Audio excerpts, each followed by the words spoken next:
প্রিয় গাইস, আসসালামু আলাইকুম। আশা করি সবাই ভালো আছেন। তো আজকে কথা বলবো একটি সুস্থ গাছে দেখেন কি পরিমাণে ফল আসতে পারে সেই বিষয় নিয়ে।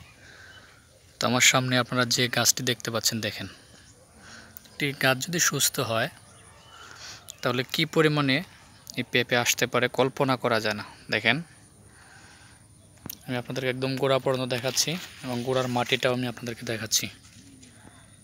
কত উঁচা বিট। চাষিটাও হচ্ছে একদম শিক্ষিত শৌখিন চাষি।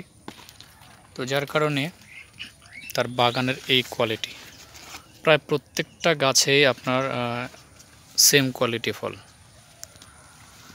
তো এরকম যদি প্রত্যেকটা গাছে ফল আসে তাহলে 100-এ 100 সফলতা আসবে এবং বাজার মূল্যটাও অনেকটা বেশি পাবেন চাষিরা। তো দেখেন ফলগুলোর কোয়ালিটি কত সুন্দর, কি এক কথায় কল্পনাই করা যায় না আর কি। খুব সুন্দর ফলগুলো, ফলে কোথাও স্পট নেই, গাছে কোথাও স্পট নেই, আর প্রত্যেকটা গাছে দেখেন কত পরিমাণে ফল। তো এই যে গাছ দেখেন, এটাতেও ফল আসতেছে। তারপরে হচ্ছে আমার পাশে আরেকটি গাছ, এটার একই কোয়ালিটি। গাছে প্রচুর পরিমাণে খাদ্য আছে, যার কারণে গাছটা রোগ প্রতিরোধ ক্ষমতা সম্পন্ন একটি গাছ। দেখেন আমার পাশের যে গাছগুলো সেগুলো কিন্তু একই অবস্থা। এত পরিমাণে ফল আসতে পারে সেটা বলা যায় না। তো আমার পাশে আরেকটি গাছ দেখেন, এটার একই অবস্থা। তো আপনারা আসল জাতের টপলিটি যারা সংগ্রহ করতে পেরেছেন তারাই সফল।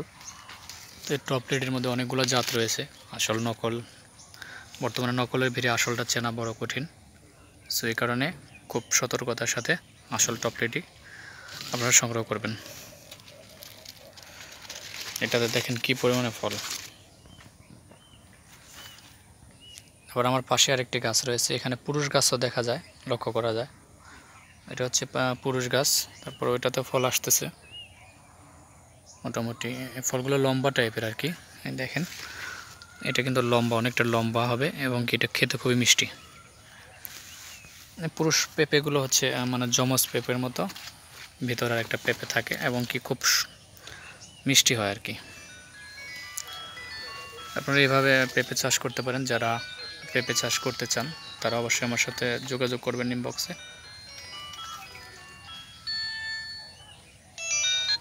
আমি আপনাদের সাথে কথা বলবো। তো সে পর্যন্ত সবাই ভালো থাকেন, সুস্থ থাকেন। আজকের মতো বিদায় নিচ্ছি। আল্লাহ হাফেজ।